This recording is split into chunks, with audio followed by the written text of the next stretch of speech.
tal? Muy buenas noches. Qué bueno que nos acompaña. Hoy es miércoles 14 de marzo. Esta noche vamos a estar analizando los resultados de las elecciones del domingo pasado.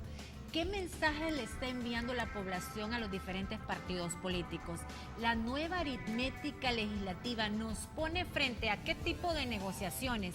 ¿Quién realmente cree usted que ganó las elecciones? ¿Las ganó Gana? ¿Las ganó Arena? ¿Las ganó Ana Vilma de Escobar? ¿Las ganó Norman Quijano? ¿Usted qué opina?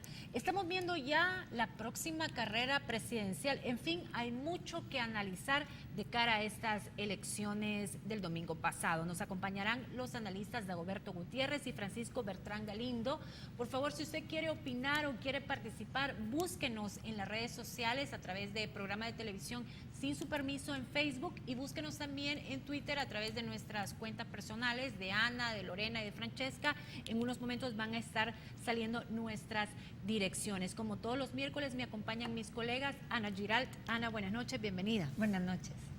Ana, yo antes de empezar toda la dinámica del programa, quiero felicitarte porque aquí quedó grabado que fuiste la única, el último programa miércoles, que acertaste en cuanto a las predicciones de cuántos diputados iba a ganar cada partido. Nos acompañaron Roberto Rubio, nos acompañó Miguel Lacayo, Francesca y yo hicimos nuestras predicciones y tú dijiste, gana, no gana, menos de 10.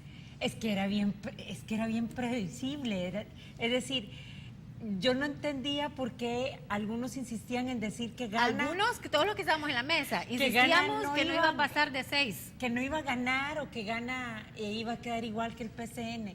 Cuando tenés tantos recursos dentro de una campaña, esos recursos influyen en algo. Y obviamente influyeron en votos, entonces por eso ahora tenemos una nueva fuerza política. Tercera fuerza, no sé si la mejor, no sé si la que el país necesita, pero la tenemos, entonces ni modo. Bueno, saludamos también a Francesca Falconi. Checa, buenas noches, bienvenida. Buenas noches, Lorena, buenas noches, amigos y amigas televidentes. Y yo quiero aprovechar para felicitar a Francesca por otra cosa. Es importante las proyecciones políticas electorales que hacía Ana, pero hay algo más importante que eso en el rol de una mujer, que es ser madre.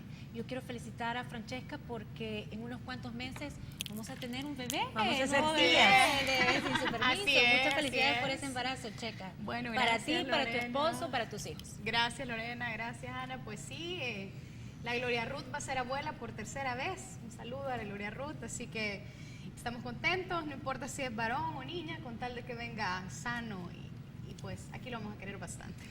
Así es, desde ya todo nuestro amor y nuestro cariño. Vamos a saludar a nuestros invitados. Dagoberto Gutiérrez, buenas noches, bienvenido. Gracias por aceptar nuevamente la invitación de estar con nosotros. Como no, un abrazo a todos y a todas. Saludamos también al doctor Francisco Bertrán Galindo. Un honor, ahora es la primera ocasión que usted nos acompaña. Muchas gracias, doctor, un gran gusto. Es un gran gusto estar acá con ustedes y también un saludo a toda la población. Gracias, doctor. Quiero iniciar con usted. ¿Quién ganó realmente las elecciones? Hace un rato lo preguntamos en las redes sociales y viera que hay muchas respuestas que más adelante vamos a compartir. ¿Fue Arena quien ganó? ¿Fue Gana quien, como ellos dicen, logró sacar su partida de nacimiento? ¿Fueron algunos candidatos como Ana Vilma de Escobar o como Norman Quijano?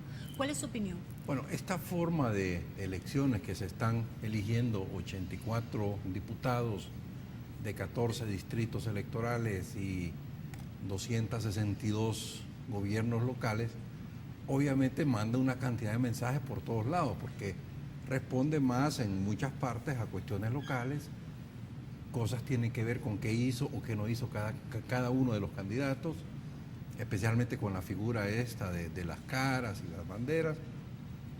Entonces creo que poder decir así con facilidad hay un ganador tendría que ser suena casi como poético, demagógico, decir el pueblo salvadoreño. Y creo que ganó la democracia. Yo creo que en ese sentido sí nos tenemos que felicitar. Se hablaba mucho de que el pueblo salvadoreño no tenía la capacidad de asimilar con velocidad ese voto de la sábana, que no iba a poder hacerlo, y lo hizo muy bien, sin mayor dificultad.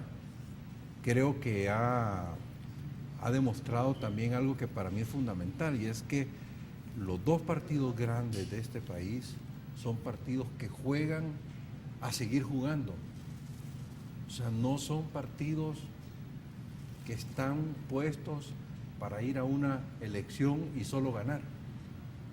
Es decir, es muy claro que ellos están definidos en un campeonato interminable de elecciones y que están decididos a que se puede ganar y que se puede perder.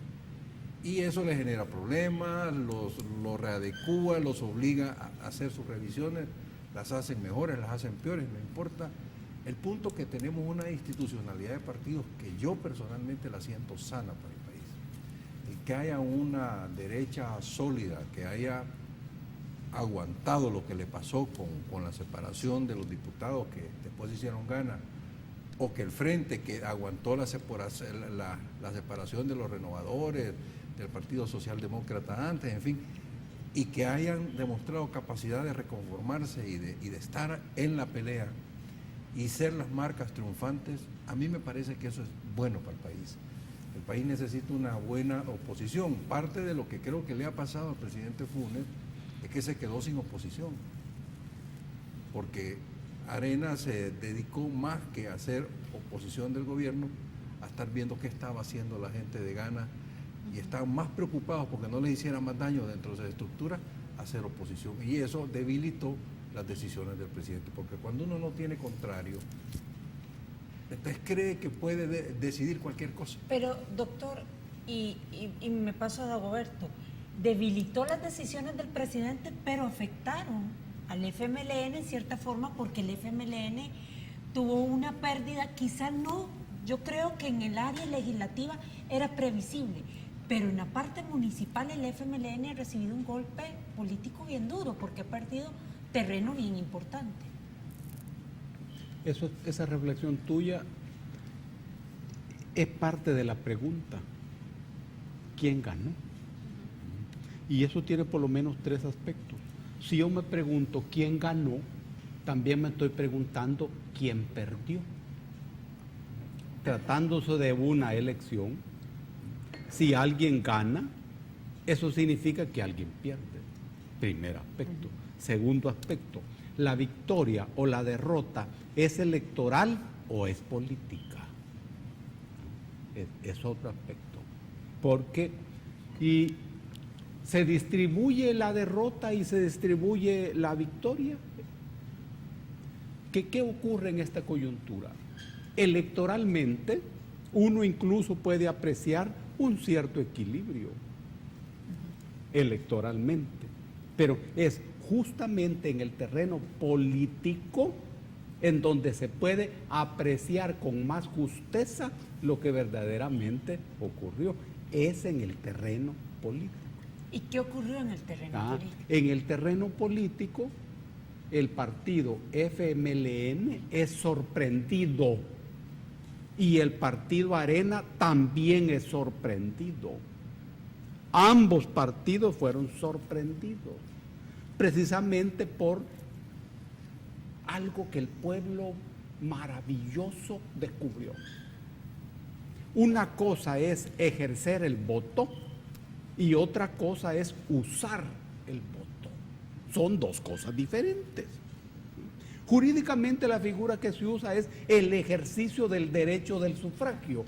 Cuando alguien ejerce ese derecho, lo hace votando y ahí muere.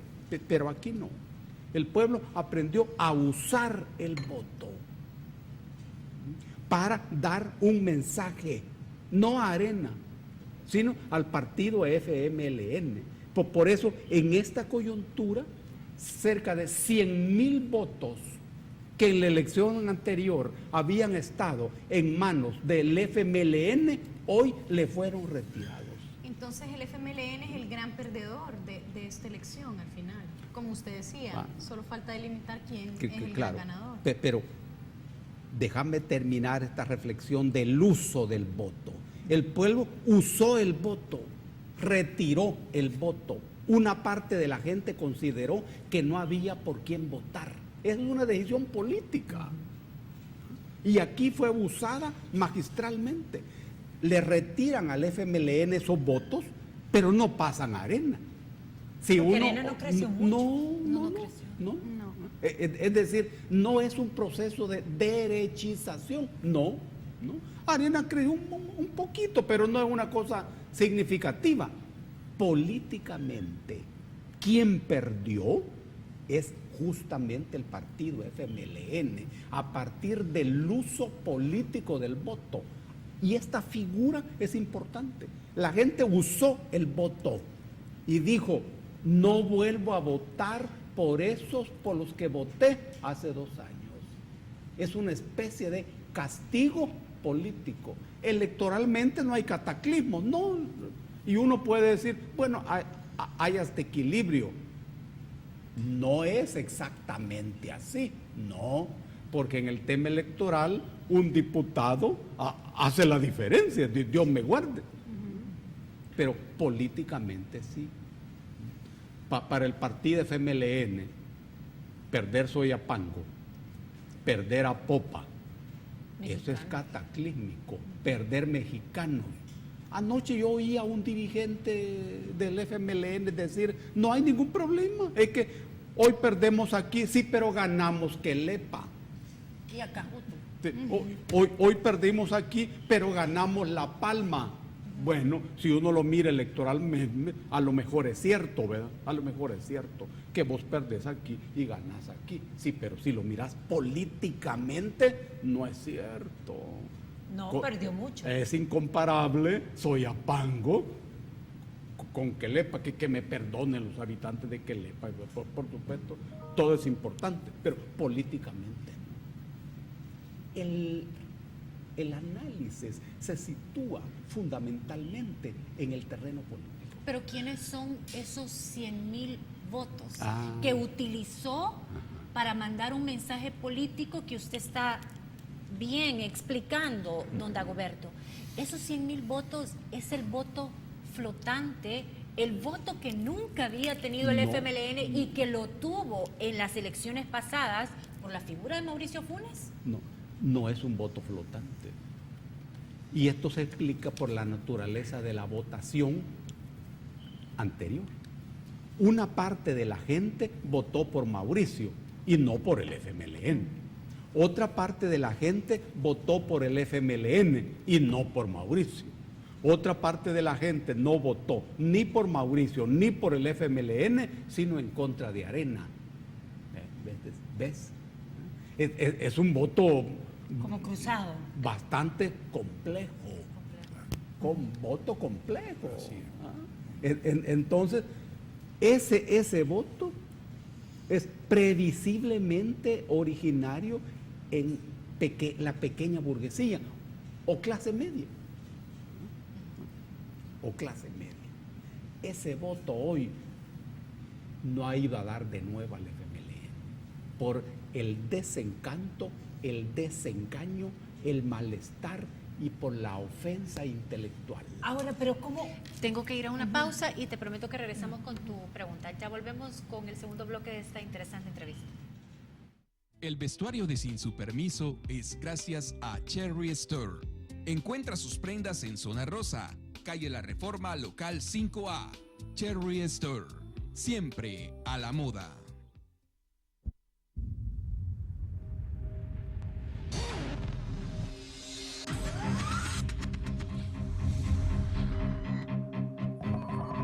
El inicio de una estrategia financiera, desde los negocios y la actividad económica hacia toda Centroamérica. El Economista Regional, una revista especializada donde encuentras el panorama empresarial y los principales movimientos financieros. El Economista, el modelo regional de información económica.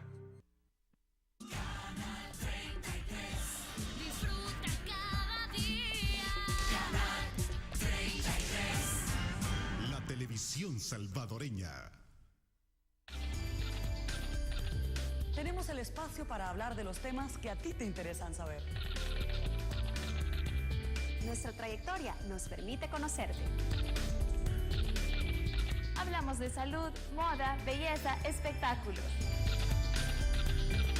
Y de todo lo que a nosotras las mujeres nos gusta.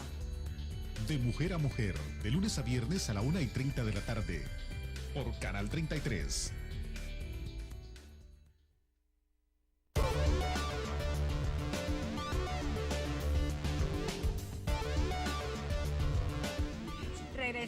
continuamos. Ana, ¿tenías una consulta para el doctor Beltrán? Sí, doctor. Hablaba Dagoberto de desencanto, desengaño. Ahora, ¿cómo el FMLN Y hablaba de un ataque intelectual al votante. ¿Cómo el FMLN no prevé eso? ¿Cómo el FMLN se lanza unas elecciones siendo por primera vez partido en el gobierno y no se da cuenta que la gente está diciendo, me mentiste? Es decir, me vendiste un cambio y no lo lograron y no me lo estás cumpliendo. ¿O fue...? ¿Qué pasó? ¿Qué pasó? Yo tengo, tengo grandes limitantes mentales, generalmente.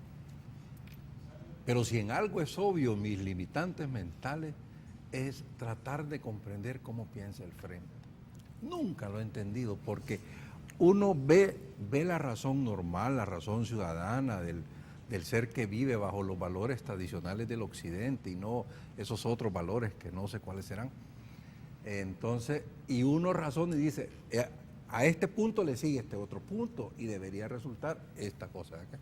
Yo puedo interpretar bastante bien las señales que manda el PCN, las semanas que manda la Democracia Cristiana, Arena, Gana inclusive, pero cuando trato de entender qué está pasando en el frente, me es muy difícil. Yo creo que Dago, que de alguna manera lo vivió, pero que ya no está allí también, hay que aclarar, ¿verdad? Pero por lo menos lo conoce, entonces probablemente logre interpretar mejor, porque hay cosas que yo no entiendo. Por ejemplo, ¿por qué el candidato Handal se lanza a hacer pega de propaganda cuando era obvio que nadie estaba queriendo eso? Cuando era obvio que la ciudad está contenta cuando se está reordenando y además era una norma que había dado su propia alcaldesa. Entonces uno dice, bueno, ¿y aquí qué pasó? ¿Qué sentido tiene? Obviamente coincido que el diablito fue sorprendido, porque lo que creo que no se ha logrado entender en uno de estos mensajes es que el país realmente quiere llegar ya a una situación de paz. Y cuando digo situación de paz, voy a hacer un poquito más claro a qué me refiero. Cuando en la época del gobierno demócrata cristiano del doctor Morales Ehrlich entregan las calles a los vendedores, yo entendí que eso era una medida contrainsurgente. Es decir, yo le voy a quitar banderas al frente y voy a poner vendedores que se sientan contentos en las calles para que tengan donde vivir. Eso se regó como pólvora en todas las ciudades importantes del país. En cuestión de 2 años, lo mismo estaba pasando en Soyamán, lo mismo estaba pasando en San Martín, lo mismo estaba pasando en todas las ciudades pobladas. Eso tuvo una justificación y como que la población de alguna manera dijo, pues sí, ni modo, ¿verdad? Eso es lo que nos toca. Pero lo que está sucediendo ahora con Santa Tecla, que está bastante bien controlada, Antiguo Cuscatlán, que está bien controlada, y ahora resulta que San Salvador es una posibilidad real que puede llegar a ser ordenada, entonces empieza un sentir de la población y decir, bueno, ¿y yo por qué no? ¿Por qué mi ciudad tampoco no puede estar ordenada? Y cuando resulta que don Diablito decía de que él a esos comerciantes, porque ya ni le dicen vendedores ilegales, sino que le puso otro nombre y que él no iba a reprimirlos, él no iba a hacer nada. Claro, para los vendedores ha sido un sentido. Pero hay que comprender que en este tipo de situaciones el derecho de uno o el beneficio extraordinario de uno es el perjuicio extraordinario de otro. Entonces cuando la población empieza a tener que tiene un fenómeno de violencia y vincula el desorden con la violencia, entonces es muy probable que haya ese fenómeno. Agreguémosle a ese otro tema, esa soberbia del frente, porque por ejemplo, esta niña Zoila Esperanza, la Esperanza, la que era la alcaldesa de Apopa. A mí me parecía obvio que ella debía seguir porque ella... Luz Estrella Rodríguez. Luz Estrella, perdón. Era Luz Estrella. Porque la querían mucho y era claro que la querían mucho. ¿Por qué razón se pelearon? ¿Y qué pasó? ¿Y por qué la quitaron así tan arbitrariamente? Yo no lo entiendo. Y van y ponen a otra señora que no tenía ni por cerca, era para ir a perder Apopa. Y cuando uno ve las cifras en Apopa desde años ha sido bien peleado con Arena, antes que llegara Luz Estrella. Entonces era lógico que hacer una maniobra de ese tipo era mucha soberbia. Era casi que entregar a popa. Era como entregar a popa. Mexicanos con un consejo municipal que desde hace años se le menciona que anda metido en otras cosas. Ahí estuvo el señor Belloso y estuvo en otras cuestiones. Entonces realmente ya la ciudadanía empieza a decir, mire, perdóneme, yo quiero gobierno. Quiero un gobierno serio, pues. Entonces yo creo que hay algo de eso en todo esto. Dagoberto, pero le repito la pregunta, el FMLN, usted fue parte del FMLN, estuvo cerca. ¿Cómo piensa el FMLN? Porque la dirigencia del FMLN no ha variado muchísimo. Y yo le agregaría, ¿qué debe hacer ahora el FMLN? Una cosa es el FMLN y otra cosa es el FMLN. El FMLN es diferente al FMLN. Explíqueme las diferencias. Ocurre que el FMLN murió antes de que la guerra terminara y murió antes que firmáramos los acuerdos políticos para ponerle fin a la guerra. Muere el FMLN. Una vez la guerra termina, el Estado configura un nuevo actor político, El FMLN fue sujeto político. Pero cuando se crea el partido FMLN, este es actor político, creado por el Estado. Es un partido político, es una persona jurídica. Todo partido político es una persona jurídica, al que el Estado le ha dado la categoría. Entonces, es la personería jurídica y puede actuar como partido político. A ese actor político se le llamó FMLN. Pero ese actor político no es aquel sujeto político. Esta es una diferencia no fácil de captar, pero fundamental para la reflexión política. Y cuando yo digo que el FMLN no es el FMLN, es absolutamente cierto. Por eso la conducta política es totalmente diferente. Aquel sujeto era el sujeto para la guerra. Este era el actor, que son cosas diferentes, es el actor para la lucha política. Pero ya como partido se redujo a la lucha electoral. Un segundo aspecto, vos dijiste, el FMLN es partido en el gobierno, pero ocurre que el FMLN no es ni partido de gobierno ni partido en el gobierno. Ocurre que el partido de gobierno es aquel que define la filosofía y la política que el gobierno ejecuta. Es el centro filosófico del gobierno, de su política económica, su política educativa. Eso se llama partido de gobierno. El FMLN no tiene nada que ver con eso, ni una micra, ni un quarzas así en la física cuántica, nada. Dagoberto, pero entonces, ¿qué es el FMLN ahora? A eso voy. ¿Es el FMLN un partido en el gobierno? Tampoco. Un partido en el gobierno es aquel que tiene ministros en un gabinete de gobierno que responden a él, al partido. Y en otros países, un partido que entra en dificultades retira a sus ministros. Entonces el gobierno entra en crisis. Retira. Pero aquí no.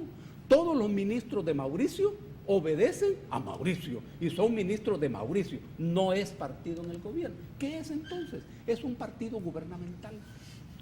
Igual que Arena, igual que el PCN. ¿Y qué es un partido gubernamental? Es aquel que tiene personal en el aparato de gobierno. Ese es un partido gubernamental. Todos los partidos son partidos gubernamentales. El PCN tiene gente en los ministerios. Esa es la categoría del FMLN. Pero lo que le decía Francesca, un partido gubernamental que quiere o que debe hacer, que desea ganar las elecciones más importantes u otras de las más importantes, ¿qué es lo que va a hacer? Claro, es que en la relación entre el partido FMLN y el gobierno de Mauricio Funes hay encuentros y desencuentros. Pero hay que más desencuentros que encuentros. no llega a ser ni matrimonio mal avenido. Sí, nada. Ni matrimonio mal avenido. No llega ni a eso. En determinados momentos, el partido FMLN dice nuestro gobierno. En determinados momentos ellos hablan de nuestro gobierno. Y la derecha lo ubica como partido oficial. Ese es un manejo inteligente de la derecha, bien inteligente, brillante.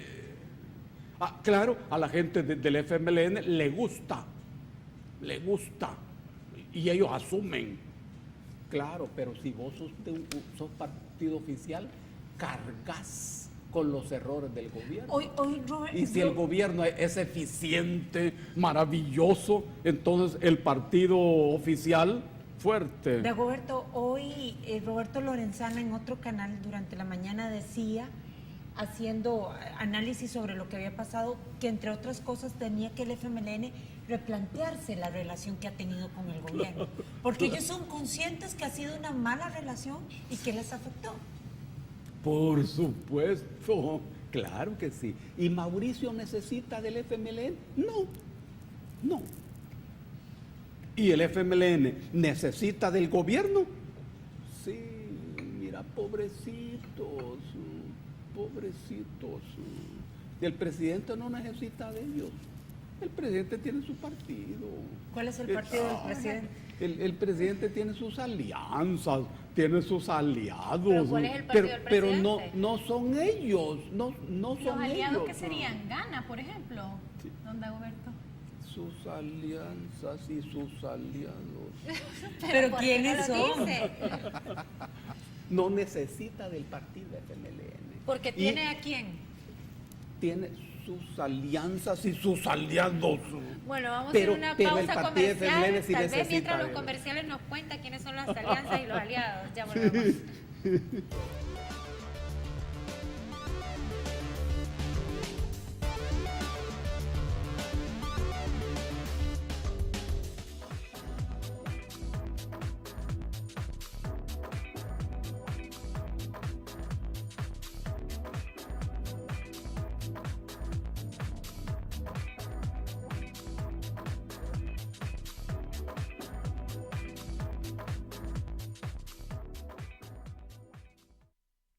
En Al Despertar tenemos la información más completa para que inicies tu día bien informado.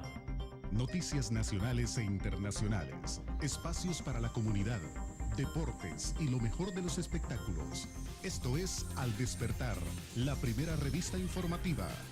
Con un espacio de entrevista diferente. De lunes a viernes a las 5:30 de la mañana, por Canal 33, la televisión salvadoreña.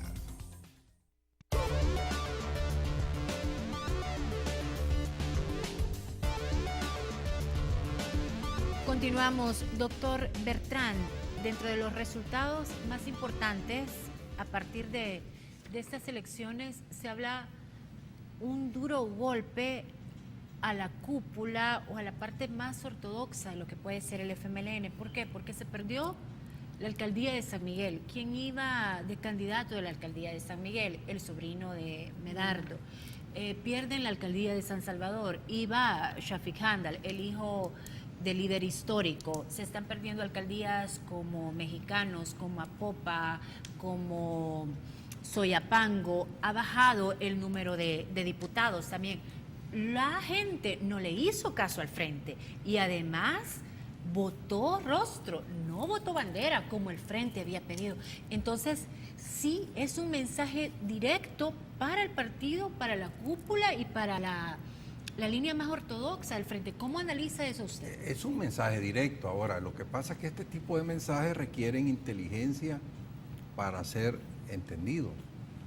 Si usted ve, por ejemplo, lo que han dado las dos declaraciones, dos líderes del frente, uno dice que hay que separarse del presidente porque lo consideran que es el factor que le pasó la factura al partido, y otro dice que hay que acercarse al presidente para efecto de poder lograr un gobierno más eficiente en términos ideológicos.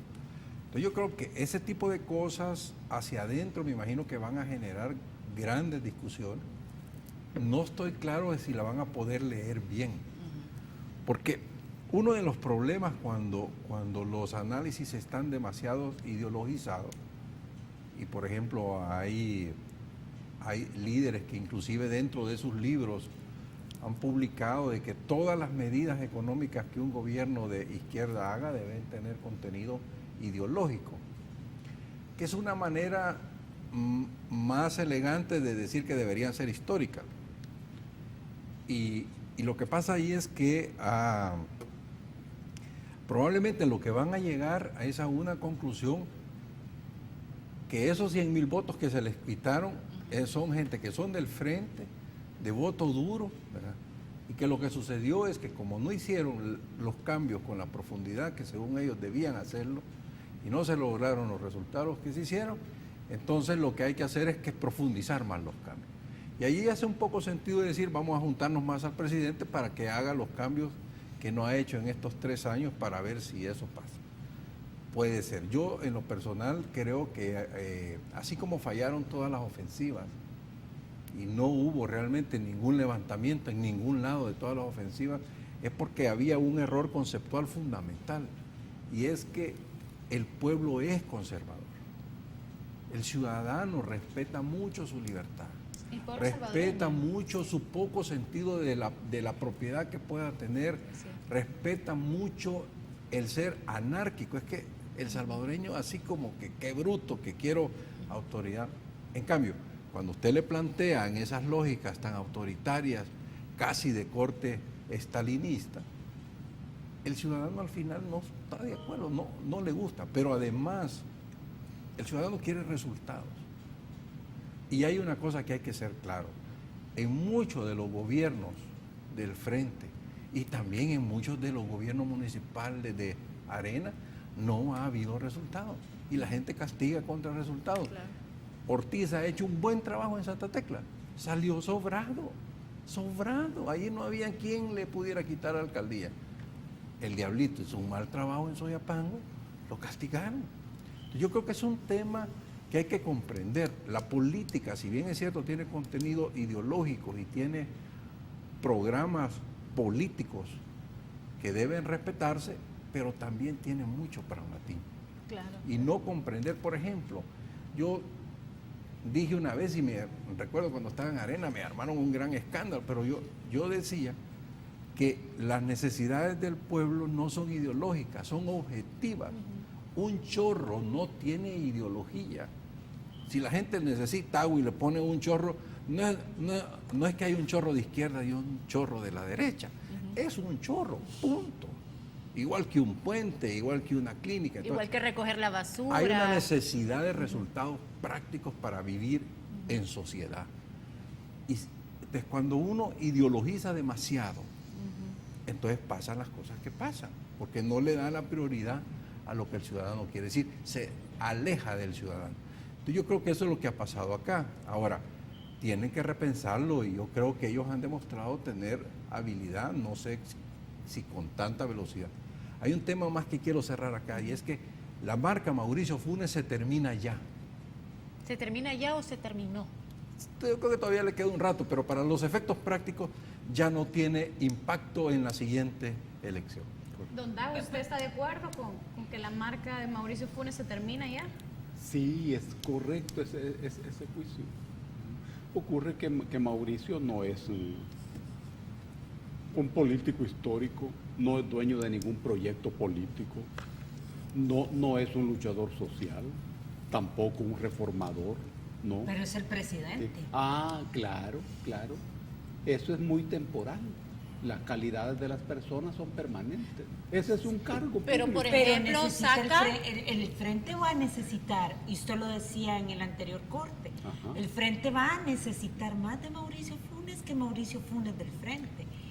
Y de las obras o decisiones que toma el presidente van a permear en el FMLN. Eso es parte de la discusión que el frente necesita abordar, y en esto han empezado mal.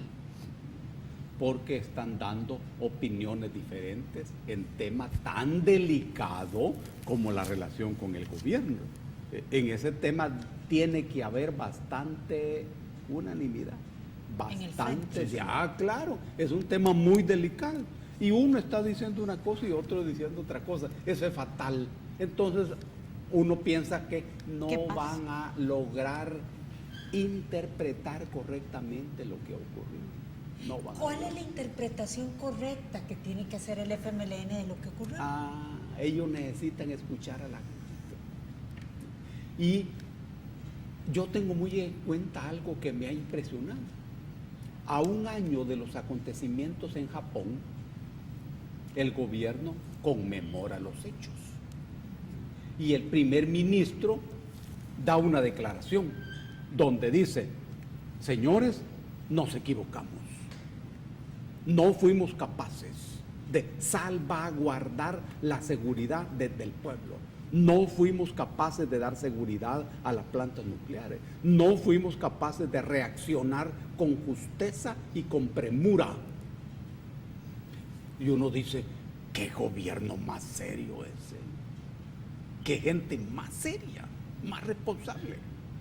Cuando uno oye a los gobiernos del país de uno, jamás oye a un funcionario decir, hombre, me equivoqué, o nos equivocamos, o la situación del país es esta, de manera descarnada.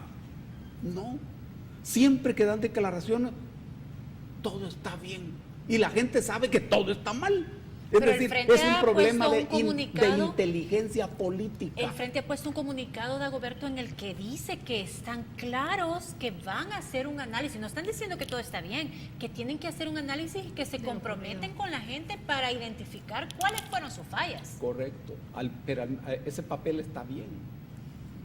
Que lo hagan en diferente. Ese papel está bien, pero lo que están diciendo no tiene que ver con ese papel. No es fácil. Pero si ellos no lo hacen, para el 2014 el panorama va a ser más complicado. Y es lo que hacíamos en la guerra. Siempre que el enemigo nos golpeaba, no le echábamos las culpas al ejército, no, si ese era su trabajo.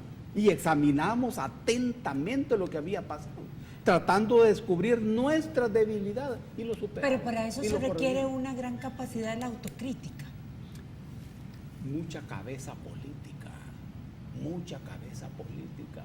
Uno no puede renunciar a la ideología. La ideología es como un cancel que lo relaciona a uno con la realidad. ¿Ves? Pero para eso se necesita mucha cabeza política. Aquí me preguntan en el Twitter, soy Carlos, no sé qué dice, pregunta para Dagoberto y va para los dos. ¿Será que ese es el principio del fin del FMLN? No creo. O sea, yo creo que, en lo personal, creo que el Frente ha demostrado que aguanta golpes, tiene capacidad de superarlos. Creo que todavía le falta, es decir, creo que en lo personal, esa discusión interna de las tendencias dentro del Frente y su relación con la realidad tienen que ser superadas. Pero tanto como que se vaya a terminar el Frente, me parece que no. O sea, no, es decir, vamos a ver, en la historia todo puede pasar. Yo me acuerdo que la Democracia Cristiana era un partido fuerte y con mucha gente y toda una serie de cosas, y de repente empezaron a pelearse los líderes después de muerto el ingeniero Duarte, y ahí está lo que tienen. Creo que todo puede pasar, pero me pareciera que en este momento la cosa no va así. Doctor, tengo una pregunta para usted. Cuando decía finalmente en la pregunta anterior que la marca Mauricio Funes estaba por terminar, ¿cuál es la diferencia entre la marca Mauricio Funes y la marca Antonio Saca? Porque ambos han sido presidentes un solo periodo y Antonio Saca mantiene una gran popularidad en las diferentes encuestas. Sí, el punto es el siguiente, es si ellos son vistos como parte de un proyecto o como luces solitarias. Por ejemplo, en el caso del presidente Saca, él consideró que siendo presidente del partido podía llevar a la Asamblea Legislativa, a Arena, a una mayoría. En el camino se dio cuenta que no tenía la fuerza para eso y empezó a cambiar el discurso de triunfo. Porque también esto del triunfo es un poco psicológico. Uno se fija la meta y a partir de ahí dice yo triunfé o yo perdí. En el caso del presidente Saca, cuando vio que la cosa no le iba bien, cambió el discurso de la mayoría y empezó a decir vamos a conseguir más diputados. Cosa que le logró y eso psicológicamente satisfizo el tema del triunfo. Pero era claro que la marca Saca no daba suficiente para poner un sucesor. Y esto que el presidente Saca era visto desde fuera como parte de un proyecto. Allá adentro se sabían todos los pleitos, pero visto desde fuera era un hombre de ANEP, un empresario que había sido presidente de ANEP y tal. Pero en el caso del presidente Funes, que él intencionalmente desde el inicio fijó distancia con el frente, ¿verdad? Y que como Dagoberto lo mencionaba, uno no puede creer que el gabinete es un gabinete bajo control del frente, y lo que tenía bajo control del frente virtualmente ya no lo tiene, que era el tema territorial y de seguridad y de inteligencia, o sea que eso pareciera que ya no está en sus manos. Entonces, no hay visión. Creo que los ciudadanos no ven al presidente como parte de un proyecto frente. Yo lo veo muy difícil que él pueda llegar al frente y decirle, este va a ser el nuevo candidato. Se me hace que no. Hoy salieron nombres no de va a tener esa candidatos fuerza. presidenciables. Pero jamás. Ya no la tiene. Pero ya no. usted ya no la decía, tiene. Dagoberto, que el FMLN necesita más a Mauricio Funes, al presidente Funes, que el presidente del FMLN. ¿Tendrá las ganas el presidente Mauricio Funes de trabajar en sinergia con el FMLN? Primero respondamos a una pregunta. ¿Por qué uno se ve tentado a pensar que el partido FMLN necesita del presidente Funes? Uno, porque este partido necesita que sus militantes estén convencidos que están en el poder. Esa es una necesidad política, comprensible, muy comprensible. Y entonces, la gente de los partidos que está en el aparato del Estado confirma eso.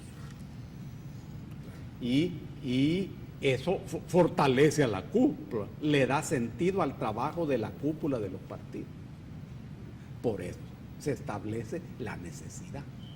Dos, es porque también externamente, en el ámbito internacional, un partido necesita presentarse como partido de gobierno, no como partido gubernamental, sino de gobierno.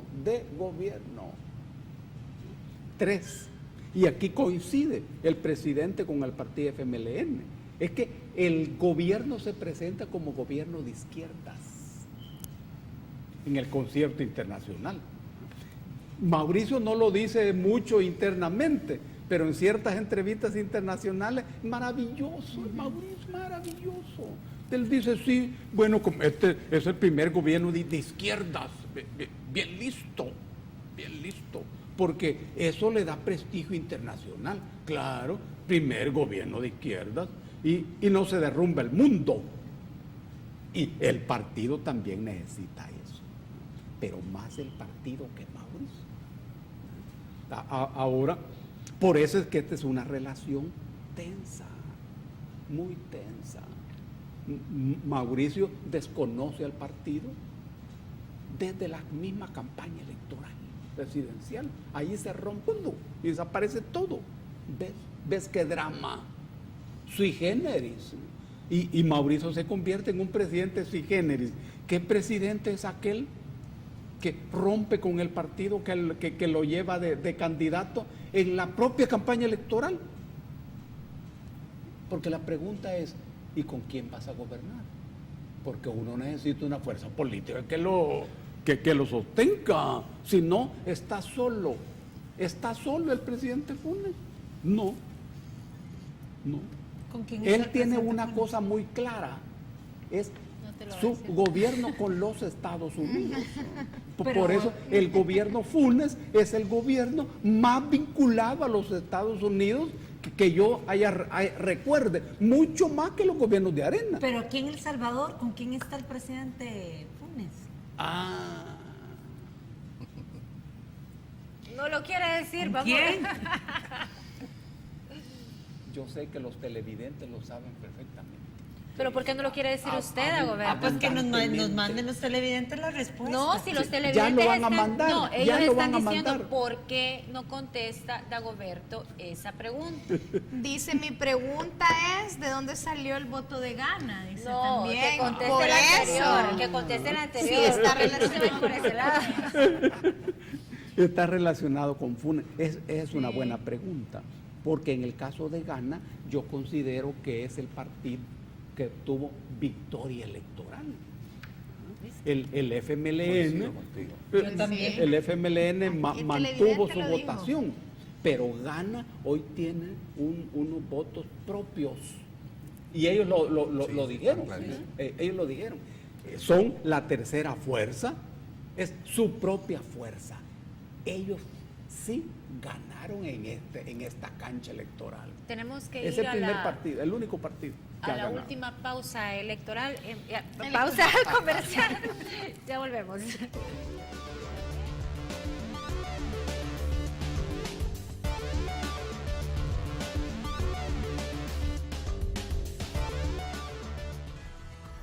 Mi trabajo no es de una hora, es de todo un día para presentarles la mejor hora del día. Es un esfuerzo constante para llevarles la realidad del país tal cual es. Es también un ejercicio permanente en favor de la objetividad. El ejercicio profesional, serio y responsable. A las 8 en punto, en Canal 33. Canal 33. Disfruta cada día. Canal 33. La televisión salvadoreña. Tenemos el espacio para hablar de los temas que a ti te interesan saber. Nuestra trayectoria nos permite conocerte. Hablamos de salud, moda, belleza, espectáculos. Y de todo lo que a nosotras las mujeres nos gusta. De mujer a mujer, de lunes a viernes a la 1:30 de la tarde, por Canal 33.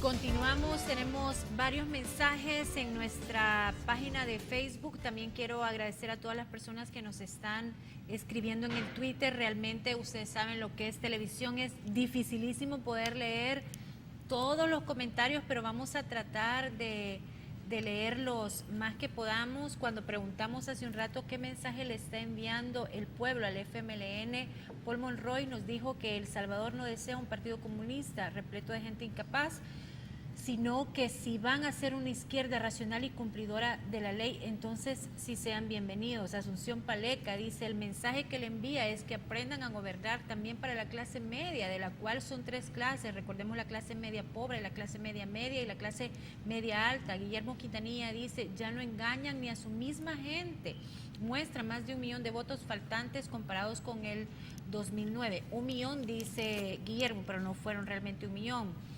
Manud Náceres Monje dice, el mensaje antes de Pablo Monroy es muy arenero, el mensaje es, ya la Mara ya vivó, si no nos cumplen y no vemos progreso, olvídense que vamos a seguir teniendo a esos cómodos puestos a costa de nosotros y de quien sea. Ricardo Mendoza dice, por lo menos no andan firmando letras de cambio por $500 millones para mantenerlos atados a su partido.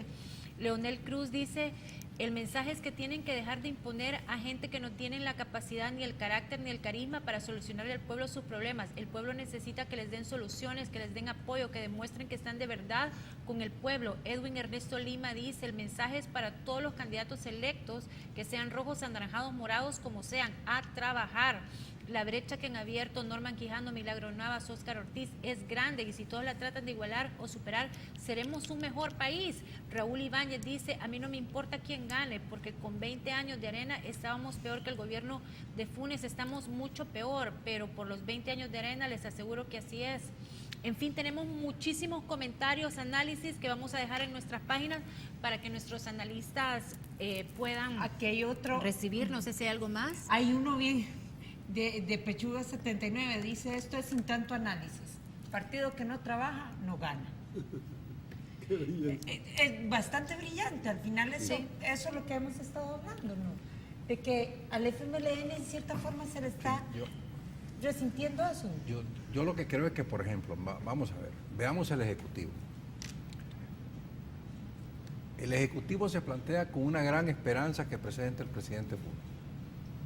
Él sabía que estaba en medio de una crisis que había arrancado a la mitad del gobierno del presidente Saca. Ya el presidente Saca tenía problemas de financiación, que había hasta hecho cosas raras para lograr financiarse, que ellos lo resuelven a partir de un acuerdo con el Frente y le dan una cantidad de plata necesaria para que comience. Pero el problema es que el gabinete en general ha sido ineficaz. Entonces, ¿qué es lo que tenemos? Salud sin medicina, educación bajando en niveles de calidad, seguridad, que yo hubiera jurado que seguridad era el sector clave manejado por gente del Frente. Un desastre. Y así se fue. Entonces, claro, la gente al final pasa la factura.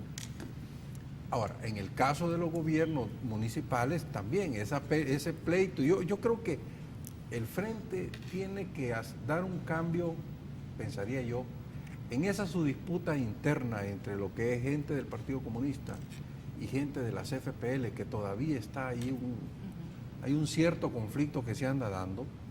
En las elecciones internas, alguien me contaba, yo no sé si esto es cierto, Dago lo puede confirmar, que en las elecciones internas, cuando se eligieron las directivas, el Medardo, que fue el que salió mejor votado, o Merino, no sé cuál de los dos, era en la 7ª posición, porque las 6 anteriores eran del FPL. Entonces, si ese conflicto se está dando, tiene que tener una repercusión en los candidatos que escojan. De ahí toda esa discusión de vote por bandera y no vote por las caras, ¿verdad? Entonces yo creo que ese cambio, que es una especie de resolver sus diferencias internas, tienen que pasarlo para que puedan llegar y poner candidatos de la gente. O sea, que la gente quiera, me refiero, no me refiero que ellos no sean de la gente, son de la gente, pero que la gente quiera. Entonces, yo creo que esos son del tipo de cosas que tienen que cambiar. Y si no cambian, pues la no. logrará cambiar. Nos quedan 3 minutos, me están diciendo en el control. Dagoberto es el sabio, el que nos diga Él todo. estuvo adentro. Es evidente. Y tenemos Sí, todavía estuvo ahí. algunas preguntas, Dagoberto, así que lo más rápido posible esta pregunta de Ana. Sí, el partido FMLN necesita introducir cambios bastante rápidos y agudos en su materia gris, en su política y en la manera de hacer política. En ocasiones yo estoy precisado a aplicar una política de derechas cuando hay límites contemporáneos, pero el tema es cómo aplico la política, cómo hago política y cómo la aplico. Ahí se establece la diferencia. El partido FMLN tiene problemas en la naturaleza de la política que aplica y en la manera de aplicar la política. En eso ha de introducir cambios perentorios, pero no es el fin de ese partido. No está planteado así. No. Es que el partido FMLN y el partido Arena son las 2 vigas maestras del régimen político de este país. Así está planteado. Dagoberto, ¿el FMLN se equivocó con Mauricio Funes? No. No. Y esa es la responsabilidad política del FMLN. La gente que votó por Mauricio en su mayoría sí se equivocó con Mauricio. Es otra cosa. Por la figura cambió. Y como la palabra cambio es una palabra bastante difusa, húmeda y confusa, que puede significar varias cosas. Entonces, para la gente, el cambio era el cambio de vida, mejorando la vida. Ese es el tema. Si usted fuera arenero, ¿sería Norman el candidato ideal o Ana Vilma? Si yo fuera arenero, mi candidato fuera Normancito. Si yo fuera arenero, mi candidato fuera Normancito. ¿Y si le tocara escoger al candidato del FMLN? Si yo fuera arenero, medianamente arenero y bastante empresarial, mi candidata fuera Ana Vilma. Por cierto, Ana Vilma es una persona muy inteligente. ¿Y Y si- por cierto, Normancito también. Y si fuera muy de la cúpula trabajador. del frente, si el frente le dice, Dagoberto, ayúdanos a escoger. No se me pasa por la cabeza Nadie. semejante eventualidad. Bueno, pero ¿quién escogería? Porque se ha hablado de Aunque no Oscar fuera de Ortiz. la cúpula, aquí, Dagoberto, ¿a quién escogería como candidato? ¿Quién cree que es el candidato que le conviene más al FMLN? Así como pudo decir Correcto. El candidato que le conviene más al FMLN es aquel que pase por la prueba de la consulta con sus militantes y con la gente cercana. Cuidado cómo deciden eso en las cúpulas partidarias. Eso es letal. Mire, rápidamente, aquí me preguntan desde el principio del programa, Ana Malbec, si usted tiene cuenta de Twitter. Pues fíjate que no, porque yo no manejo computadoras. No, Ya le vamos no a dar su entiendo, cuenta aquí. pero me han hecho unos amigos. ¿Y cómo es? Tanto que ni yo sé cómo es. No, entonces no es la cuenta de Twitter pe- de él, no, porque ni él la maneja. Le agradecemos mucho, don Roberto, doctor Bertrán, gracias por habernos Gran acompañado, de verdad, un gran gusto que estén con nosotros esta noche. Ana, buenas noches. Buenas noches. Checa, buenas noches. Buenas Nuevamente, noches. felicidades por el Gracias. Amigos y amigas televidentes, nos vemos la próxima semana, que la pasen bien, que descansen.